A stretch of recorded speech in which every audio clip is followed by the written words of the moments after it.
So hello guys and welcome back to the channel. Today I'm going to show you how to add dependencies in Microsoft Planner. So the first thing you want to do is open up your planner so you can see my day, my tasks, my plans. So you can see my portfolios as well. So you can go to my plans. Let's open one of those. So something like this. And from here you can see a grid, a board, or a different type of tasks. So let's just add something. And you can even add a bucket. Let's call that something as well.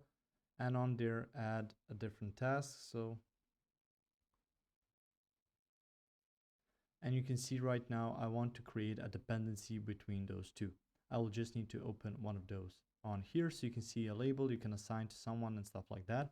And you can click on add a dependency. So you can go to something and duplicate, and you can just go to these suggested tasks. I'll just see, so it's called different tasks. So you can just type it out. And you can see the number is 4. So if you click on this, you can go to finish to start, finish to finish, start to start, or start to finish.